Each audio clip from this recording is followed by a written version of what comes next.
Bonjour, mesdames et messieurs.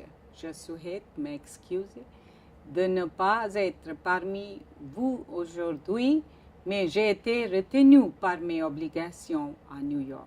Je tiens à saluer le travail formidable de l'association Regarde des femmes dans les domaines des droits de la femme et de l'égalité des sexes. J'ai eu le plaisir de rencontrer Michel Vianès à plusieurs reprises et je connais donc son engagement personnel pour l'égalité des sexes, notre cause à ONU Femmes. On behalf of UN Women, I would like to give my strong support for your call to action on asserting women's right to register their child at birth. There is no doubt that ensuring universal birth registration has important implications for achieving gender equality and women's rights. Millions of children every year are born without receiving a birth certificate. This denies them the most basic of all rights, an identity. These children are officially invisible. This limits their access to proper health care, education, basic social benefits including housing and social protection.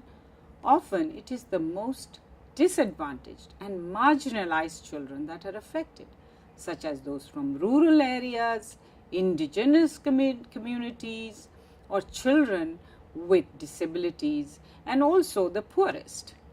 And girls are more affected than boys.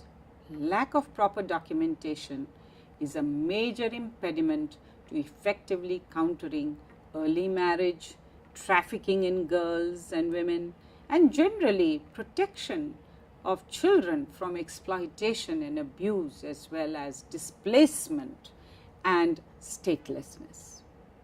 Formal birth registration is critical for gender equality and impacts both girls who are denied a formal education and identity and mothers whose children are not registered. The Convention on the Elimination of All Forms of Discrimination Against Women clearly states that women have equal rights with men with respect to the nationality of their children. So why is this not happening?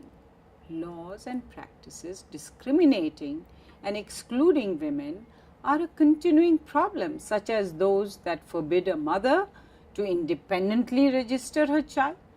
Women face difficulties if the father is absent, if they are single mothers, and if they do not have equal rights with regard to the nationality of their children.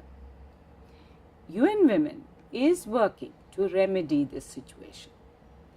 And this issue is being taken up in a number of countries. And in connection with the processes surrounding the new post-2015 development framework, UN Women is proposing a standalone goal on gender equality, women's rights and women's empowerment, which includes a proposed indicator on birth registration coverage by sex. So what needs to be done? Let me mention some key elements. First, governments need to eliminate discriminatory laws and practices against women and girls. This includes ensuring equality of spouses in their right to apply and collect birth certificates. Second, governments need to ensure that birth registration is compulsory, free, and accessible to every child without discrimination of any kind.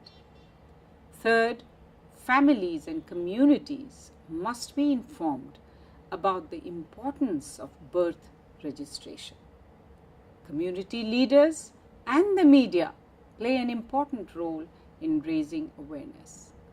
Finally, innovative approaches must be promoted, such as the use of ICTs, SMS technology, online birth registration systems. In short, birth registration must be simple, expeditious, and available to all phenomenon.